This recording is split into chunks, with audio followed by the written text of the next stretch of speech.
Aujourd'hui, nous allons contempler le quatrième péché contre le premier commandement. Et notre catéchèse s'appelle « Invoquer les morts ». Spiritisme. On commence notre réflexion avec le livre de Deutéronome, chapitre 18, versets 9 à 12. Lorsque tu seras entré dans le pays que le Seigneur ton Dieu te donne, tu n'apprendras pas à commettre les abominations que commettent ces nations-là. On ne trouvera pas chez toi personne qui fasse passer son fils ou sa fille par le feu, personne qui scrute les présages ou pratique astrologie, incantation, enchantement, personne qui use de magie, interroge les spectres et les esprits, ou consulte les morts. Car quiconque fait cela est en abomination pour le Seigneur. Et c'est à cause de telles abominations que le Seigneur ton Dieu dépossède les nations devant toi. Regardez, toutes ces pratiques, Dieu qualifie de pratiques abominables. Qu'est-ce que ça veut dire abominable? Sont abominables parce qu'elles doivent être repoussées avec horreur en raison des conséquences qui existent sur ceux qui les pratiquent et ceux qui les consultent. Et la dernière de cette pratique est l'évocation des morts. Qu'est-ce que c'est ça?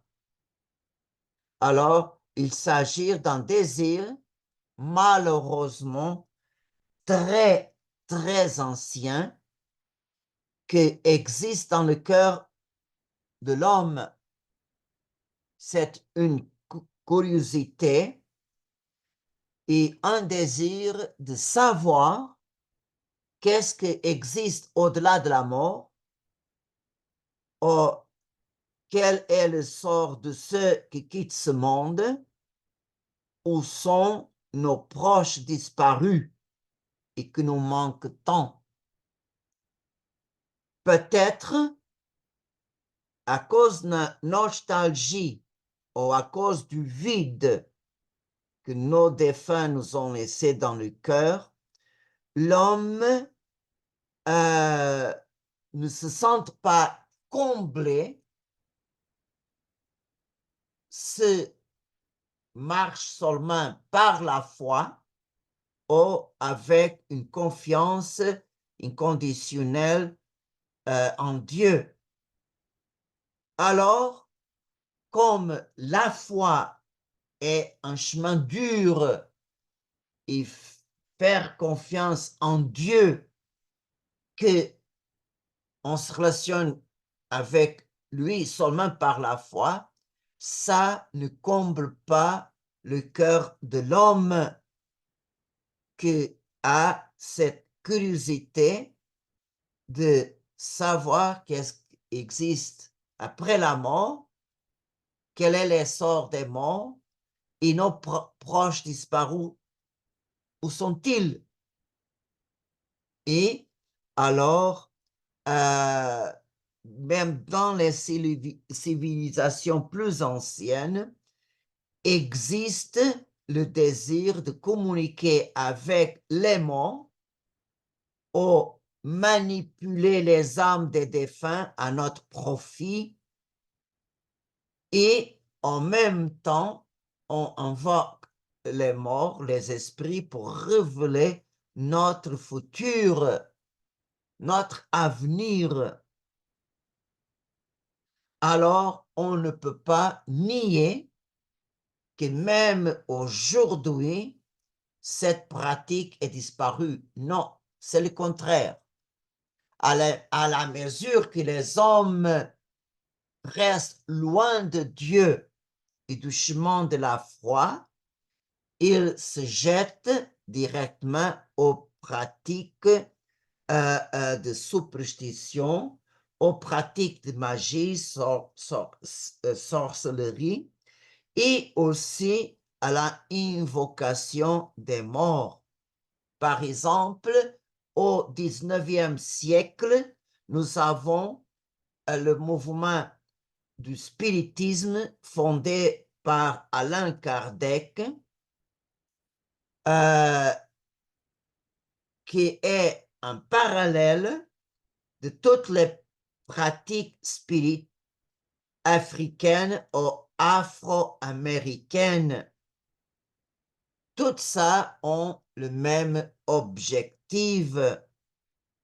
Dans toutes les manifestations des esprits, alors les choses qui se passent ne sont pas comme on pense. Et les conséquences d'une réunion de spiritisme a des conséquences et conséquences négatives pour tout le monde qui est là présent. Et dans la Bible, nous avons un exemple très détaillé sur la consultation des esprits. C'est l'exemple que le roi Saül a fait pour consulter l'esprit de Samuel. Alors, on va suivre la lecture du premier livre de Samuel, chapitre 28, versets 3 à 20. Samuel était mort. Tout Israël l'avait pleuré et l'avait enseveli dans sa ville à Rama. Or, Saül avait écarté du pays les nécromanciens et les devins. Les Philistins se rassemblèrent et vinrent camper à Shunem. Saül rassembla tout Israël. Ils campèrent à Gelboé. Quand Saül vit le camp des Philistins, il fut effrayé. Son cœur se mit à battre violemment. Saül interrogea le Seigneur, mais le Seigneur ne lui répondit ni par les songes, ni par les sorts, ni par les prophètes. Alors Saül dit à ses serviteurs, « Cherchez-moi une femme experte en nécromancie. J'irai chez elle pour la consulter. » Ses serviteurs lui dirent, « Il y a une nécromancienne à Endor. » Saül se déguisa, mit d'autres vêtements et partit, accompagné de 2 hommes. Ils arrivèrent de nuit chez la femme. Saül lui dit, « Interroge pour moi l'esprit des morts et fais monter pour moi celui que je te dirai. » La femme répondit, « Allons, tu sais toi-même ce que Saül a fait. Il a supprimé du pays la nécromancie et la divination. Et toi, pourquoi veux-tu me tendre un piège? Qui me fera mourir? » Mais Saül le fit ce serment. « Par la vie du Seigneur, tu ne cours aucun risque dans cette affaire. » La femme lui dit, « Que ferais-je monter pour toi du séjour des morts? » Il répondit, « Fais monter pour moi Samuel. » La femme vit Samuel et poussa un grand cri. Elle dit à Saül, « Pourquoi m'as-tu trompé?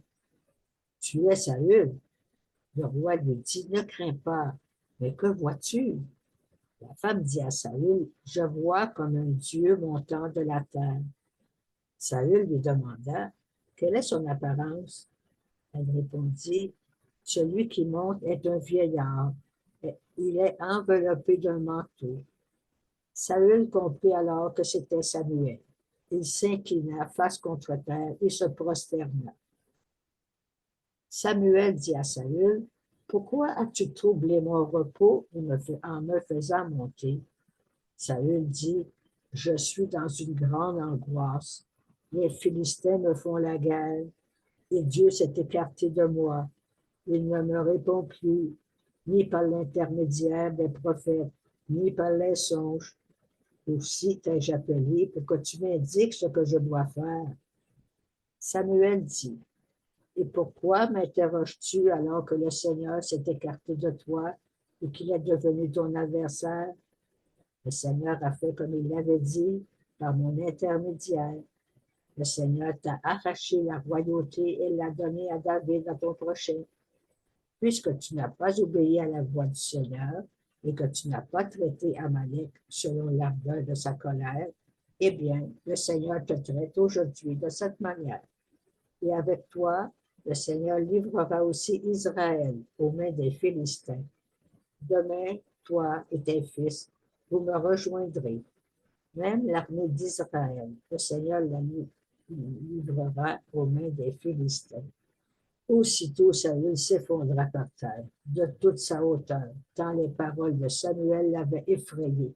Il était aussi sans force, mais n'ayant rien mangé de toute la journée et de toute la nuit.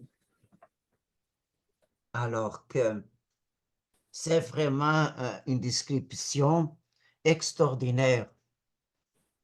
Et on peut dire que Saül a mal agi parce que c'est une pratique contraire à la loi du Seigneur. Et normalement, dans la sorcellerie et nécromancien, il y a beaucoup de charlatans, ok, qui explorent la bonne foi des gens, l'ignorance des gens. Mais il y a aussi, on ne peut pas nier, il y a des sorciers et des nécromanciens qui sont instruments du malin. Et Dieu a permis à Samuel d'apparaître dans ces cas pour annoncer pourquoi le Seigneur ne le répond pas. Pourquoi le Seigneur l'a écarté, l'a abandonné? Parce qu'il n'a pas obéi aux ordres du Seigneur. Il a laissé l'avarice domine son cœur avec le prétexte, ah, je vais conserver les biens d'Amalek pour donner un sacrifice au Seigneur. Bien sûr que la excuse a une façade bonne, mais il y a une désobéissance et en même temps, Saül voudrait avoir une richesse des animaux, des troupeaux pour lui. C'est pour ça que le Seigneur maintenant l'annonce que Saül, son fils, son armée, va être tombé dans la main des Philistins. Alors, c'est une exception, ce passage-là, parce que en général, le Seigneur interdit consulter les morts. Il faut avoir une chose en tête. On peut consulter le Seigneur, demander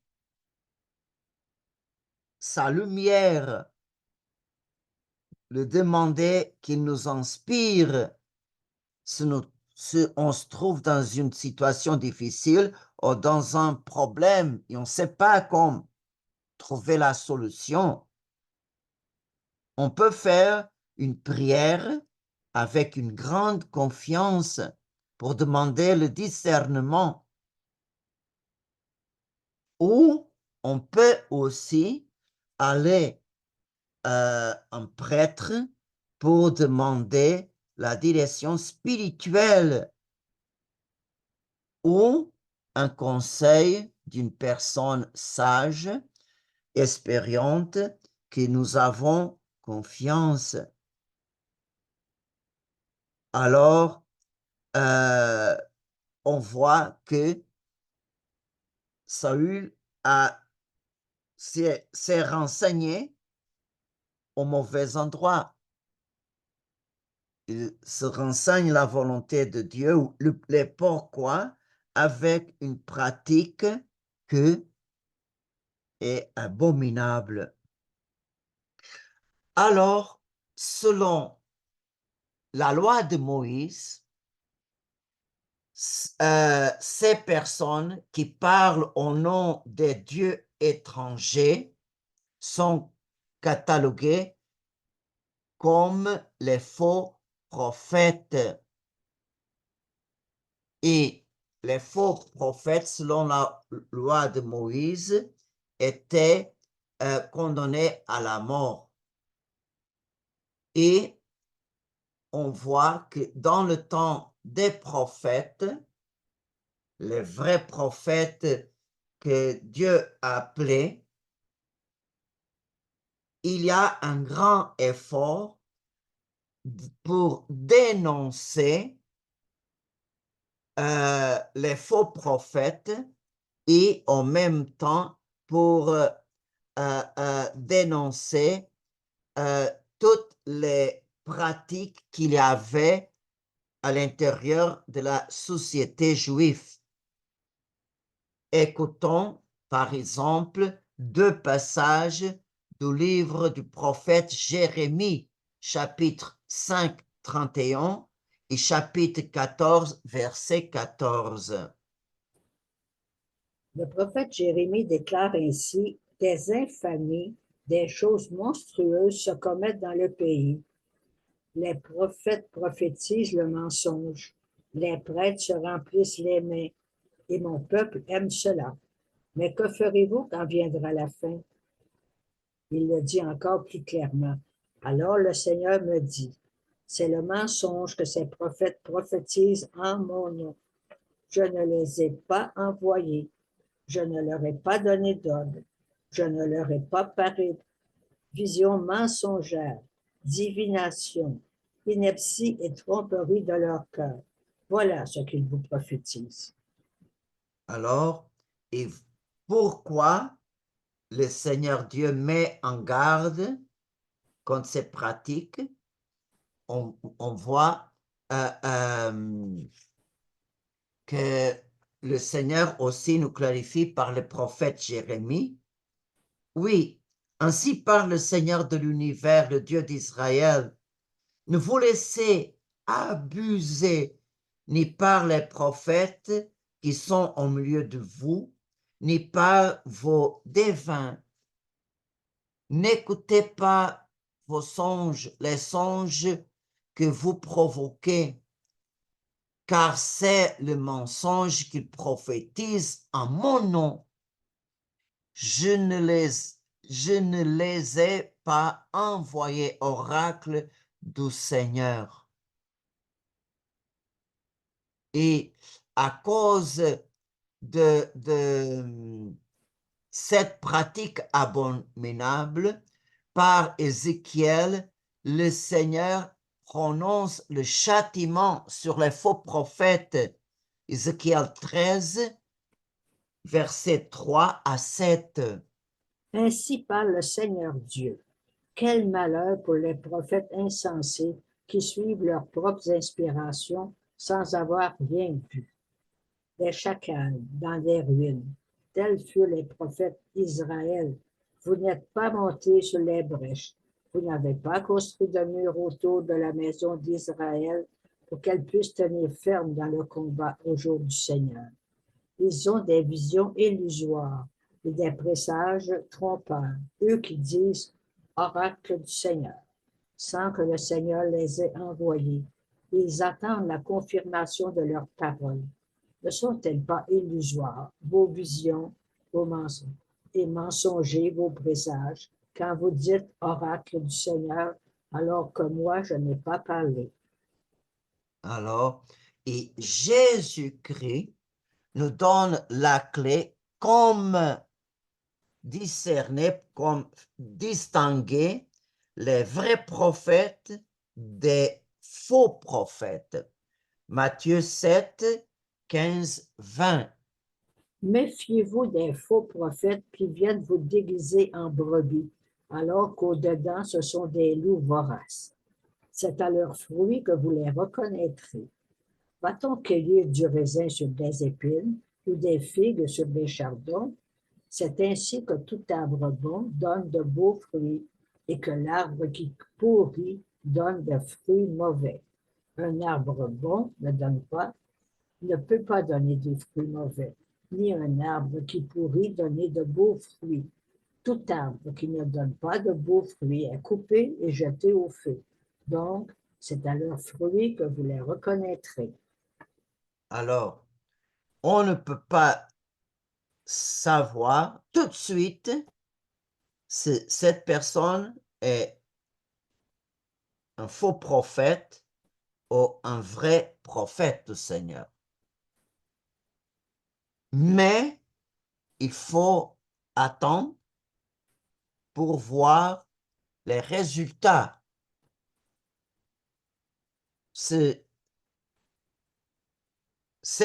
Qu'est-ce que cette personne annonce nous aide à être plus proche du Seigneur.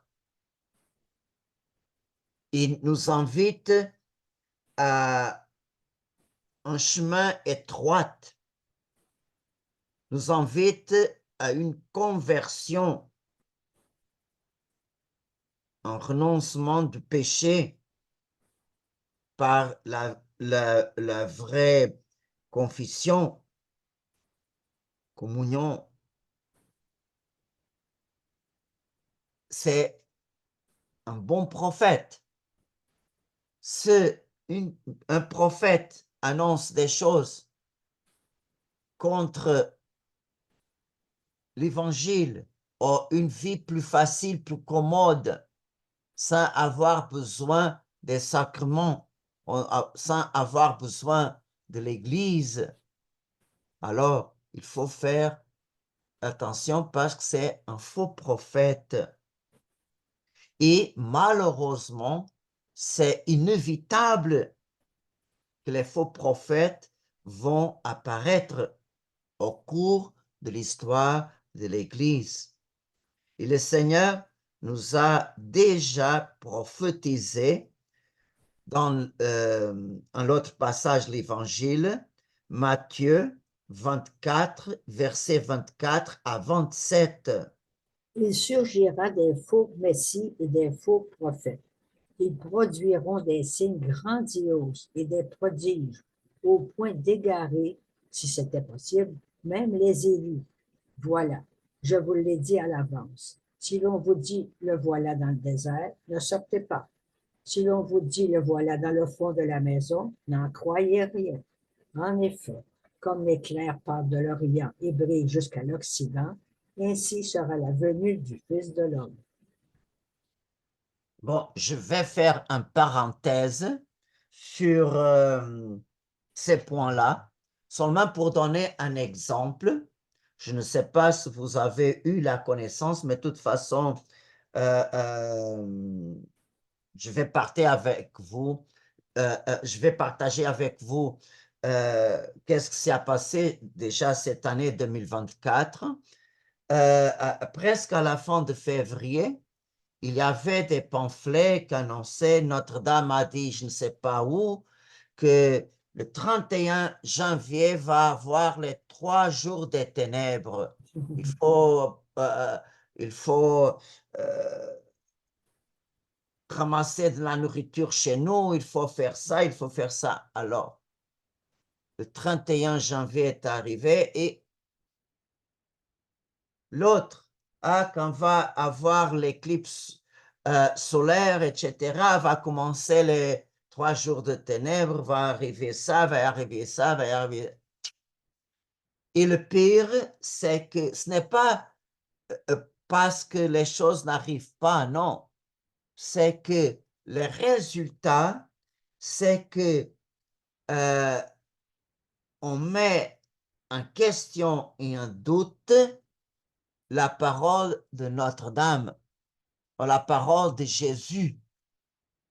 Il y a des endroits d'apparition approuvées par l'Église, il y a des révélations privées approuvées par l'Église, et la vraie apparition, les messages que Dieu nous donne par la Vierge comme Lourdes, Fatima, rue du Bac, etc., tout est mis dans le même sac. Ah, la Vierge a dit, la Vierge a dit, la Vierge a dit les jours des ténèbres, rien est arrivé. Et ça résulte une grande confusion dans la tête des gens et augmente la incrédulité. Et vraiment, il faut faire beaucoup, beaucoup, beaucoup d'attention à cette chose-là. Et on voit que même Saint Paul, dans son discours d'adieu à Éphèse, et aussi, il y a d'autres lettres, 2 Corinthiens 11, Colossiens chapitre 2, il parle vraiment de toutes ces pratiques abominables. Et dans la première lettre à Timothée, Saint Paul est très clair. Il dit, l'Esprit dit clairement qu'au dernier temps, certains abandonnent la foi pour s'attacher à des esprits trompeurs, à des doctrines démoniaques. 1 Timothée, chapitre 4, verset 1. Et Saint Pierre, dans la deuxième lettre, chapitre 2, versets 1 et 2, il adverte la même chose.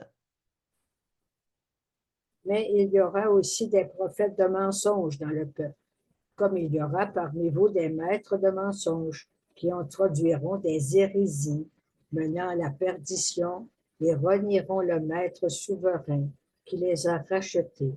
Ils préparent pour bientôt leur perdition. Beaucoup les suivront dans leur débauche. À cause d'eux, suivre le chemin de la vérité fera l'objet d'outrage.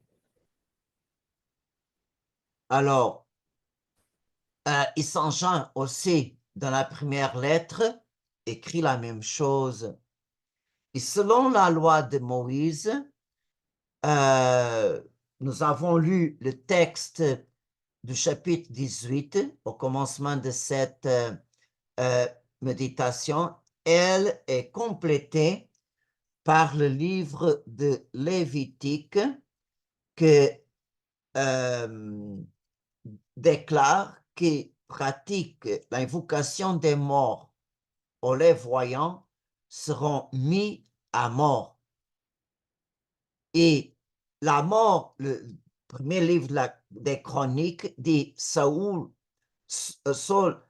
a décédé parce qu'il est infidèle au Seigneur. Il n'a pas gardé la parole du Seigneur et même il a interrogé la nécromancienne qui était vraiment quelque chose que le Seigneur a interdit. Et dans la loi de Moïse, nous sommes au l'Ancien Testament, on voit que même les livres de la sagesse, les livres de la sagesse, on voit que il dit la même chose, que c'est grave, toutes ces pratiques. Regardez seulement un exemple, livre de Ben Sira, le sage, chapitre 34, versets 1 à 7.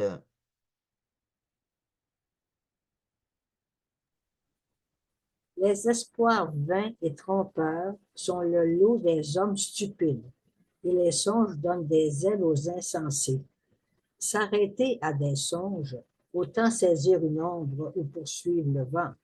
Ce que l'on voit en songe n'est qu'un simple reflet, au lieu d'un visage réel, le semblant d'un visage.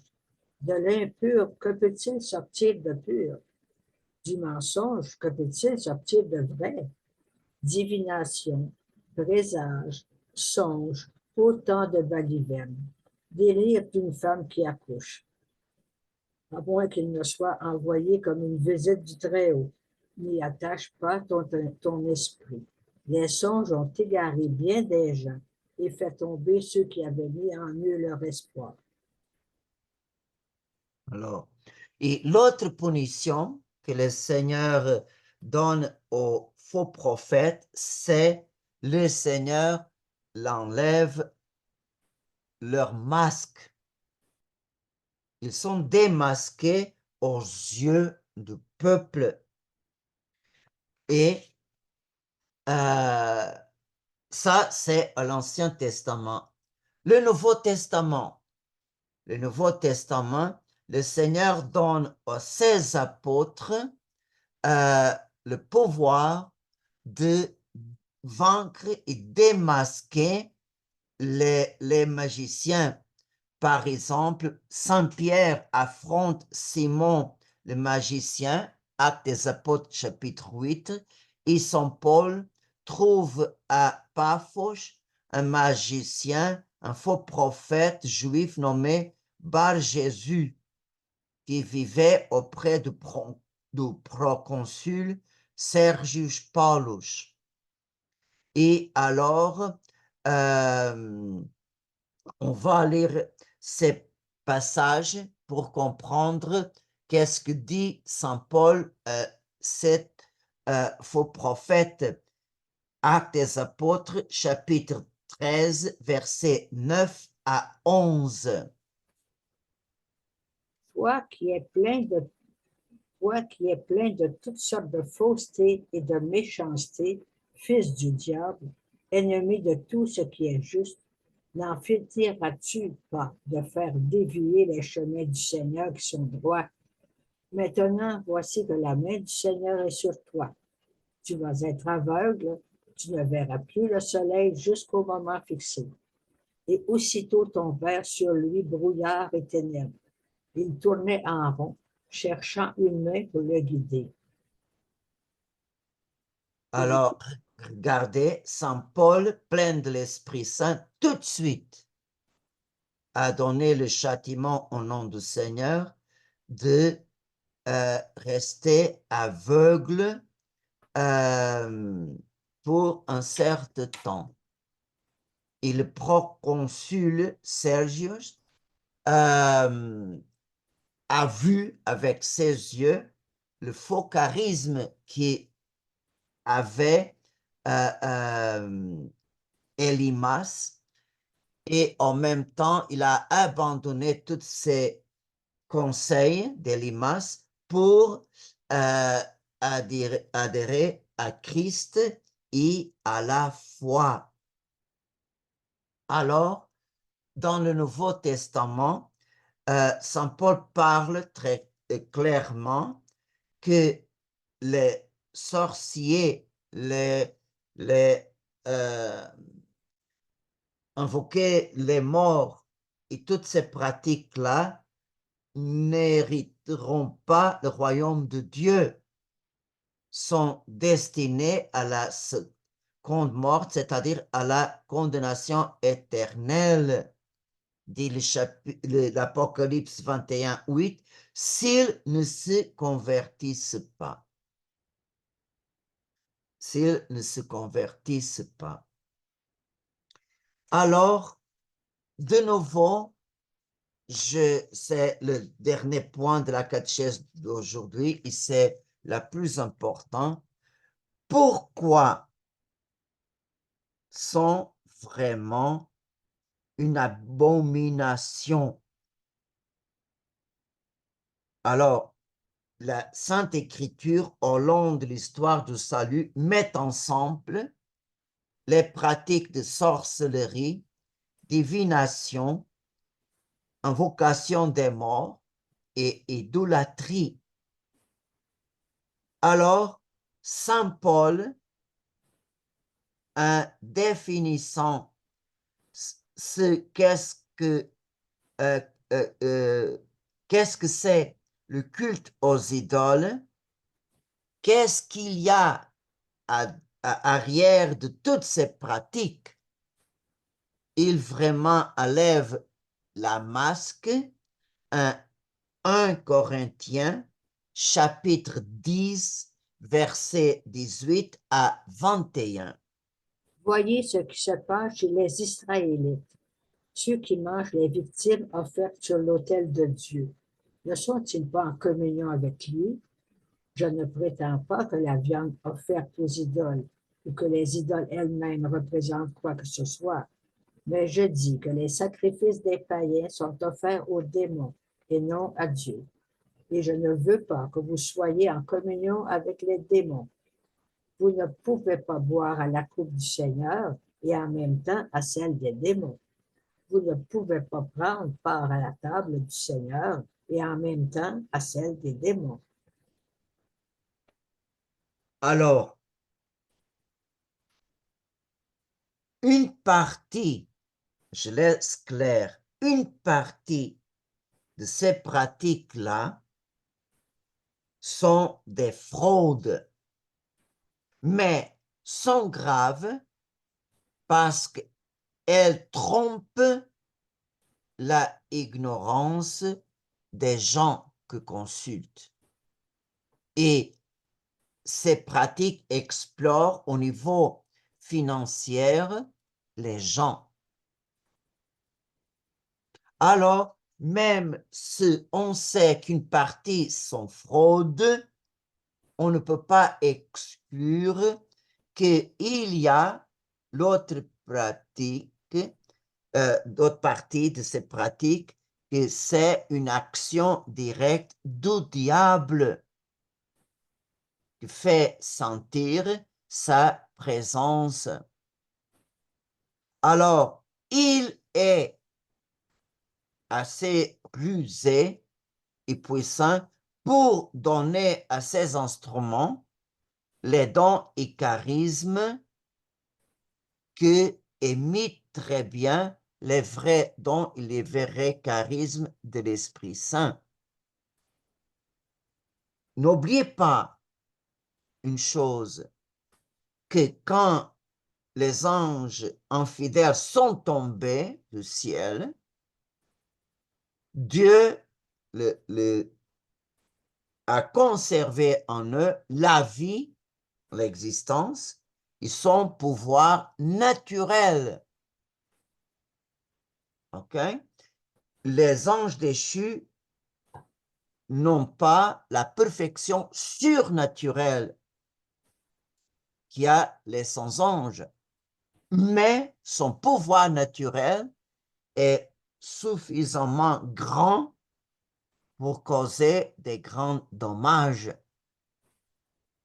Et alors, les démons peuvent prêter à ces instruments son pouvoir naturel pour tromper ceux et celles qui les consultent. Et Saint Paul nous dit un mot comme un avis pour rester vigilant. En 2 Corinthiens, verset 11, verset 14 à 15. Cela n'a rien d'étonnant. Satan lui-même se déguise en ange de lumière. Il n'est donc pas surprenant que ses serviteurs aussi se déguisent en serviteurs de la justice de Dieu. Ils auront une fin conforme à leurs œuvres. Alors, regardez.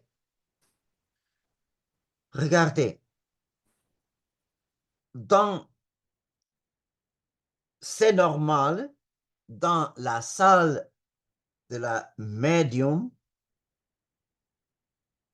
il y a des fois statues de Jésus, des tableaux de Jésus, de la Vierge, il y a des crucifix. Et des fois, la personne « invoque Jésus, etc. » Et les gens vont dire, oh non, cette personne travaille pour Dieu. Cette personne a utilisé un crucifix. Regardez, le faveur que le démon fait est proportionnel au péché que se commet. Alors, la médium invoque le nom de Dieu et de Jésus et de Marie. C'est un péché contre le deuxième commandement. Utilise des objets comme un crucifix. C'est une profanation d'un objet sacré, une statue. Ces statues sont utilisées pour tromper. Il y a arrière de ça un péché. Et aussi dans les sessions spiritistes, vraiment, la personne fait descendre des esprits. Et des fois, ces esprits parlent par la bouche du médium. Vous savez que le démon peut imiter la voix d'une personne. Il y a dans la description de plusieurs exorcismes que le démon parle même des langues anciennes. Et des fois, quand une personne consulte un esprit ou que demande l'esprit, imagine une madame qui a perdu son mari, est dans une situation difficile d'abandon, etc. Alors, consulte son époux et l'esprit par la bouche du médium dit, pour prouver que c'est l'esprit du mari, un secret qui existe seulement entre les maris et l'épouse. Comme le démon peut savoir ça, c'est très facile parce que notre vie se passe, nous sommes entourés par les saints anges et par les démons. Ils écoutent qu'est-ce qu'on dit. Ils voient qu'est-ce qu'on fait, même à cachette. Alors, il peut révéler des choses secrètes. Cette moyenne, c'est une façon de rendre la personne qui consulte le médium vraiment prisonnière de toutes ces pratiques-là. Et quel est le but que le démon a pour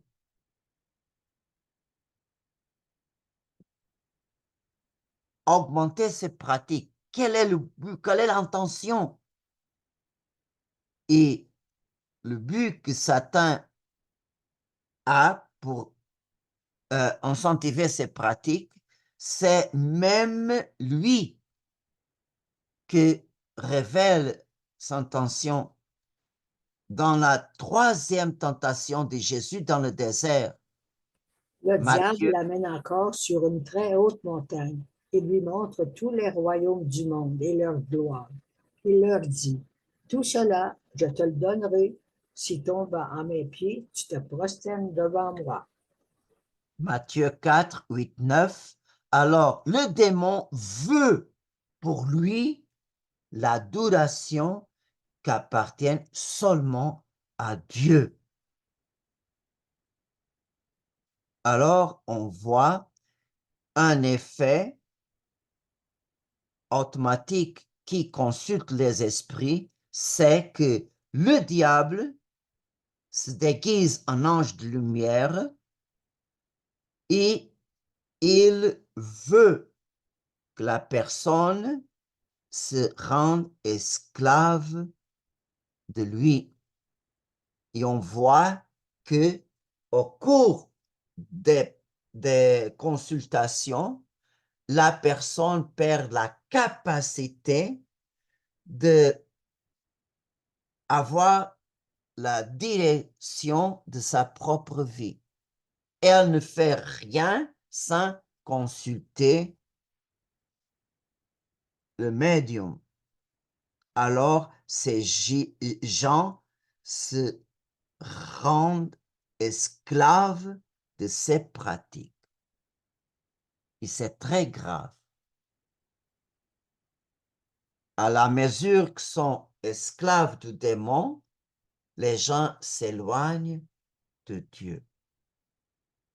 Parce que je vous assure, qui pratique toutes ces choses-là, jamais se confesse de ces pratiques-là. Seulement qui désire une vraie conversion et qui vont au plus profond de son âme. Parce que toutes ces pratiques nous quittent la paix, nous quittent la joie, vraiment nous quittent la union vraie avec le Dieu. C'est vrai. Et alors, pour résister à toutes ces tentations, il faut avoir clair qu'on ne peut pas servir deux maîtres. On ne peut pas vraiment donner la main droite à Dieu, la main gauche au démon. On ne peut pas. Et face à la tentation de consulter même les pratiques de divination comme la carte des tarots, la ligne des mains, horoscope,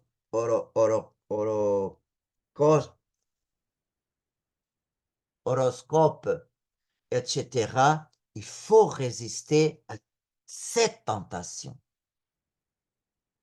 Si Dieu est avec moi,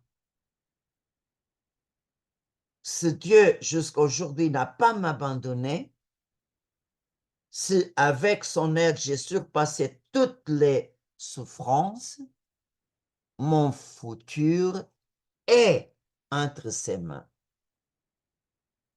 Pourquoi avoir peur du futur? Ce Dieu est avec moi. Alors, le passé, on confie à la miséricorde de Dieu, parce qu'on ne peut pas changer notre passé. Le futur, on confie notre futur à la providence divine. Et on se concentre au moment présent. C'est une grâce. Et vivre le moment présent avec notre cœur complètement attaché au Seigneur. Quand vient la tentation de vouloir savoir quelque chose, pas pour les méthodes de Dieu, alors il faut être très énergique. Arrière Satan, va-t'en. Et vous pouvez, je vous dis, vous pouvez utiliser un petit exorcisme qui est très efficace. Quand surge dans notre cœur une légère tentation à ce niveau-là, dites au nom de Jésus, par la force de son sang, je t'ordonne, va-t'en, Satan, au nom du Père et du Fils et du Saint-Esprit. Et vous allez voir que le nom de Jésus et la force de son sang, le démon ne peut pas résister. Et dans le combat, c'est vraiment au premier moment qu'on se rende compte de la tentation, là, c'est facile de vaincre.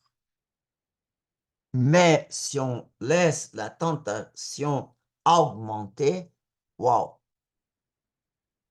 va se transformer comme un ballon. Augmente, augmente, augmente, et à nos yeux, c'est une montagne. Non, on ne peut pas pécher contre le premier commandement. Dieu nous aime avec un amour infini.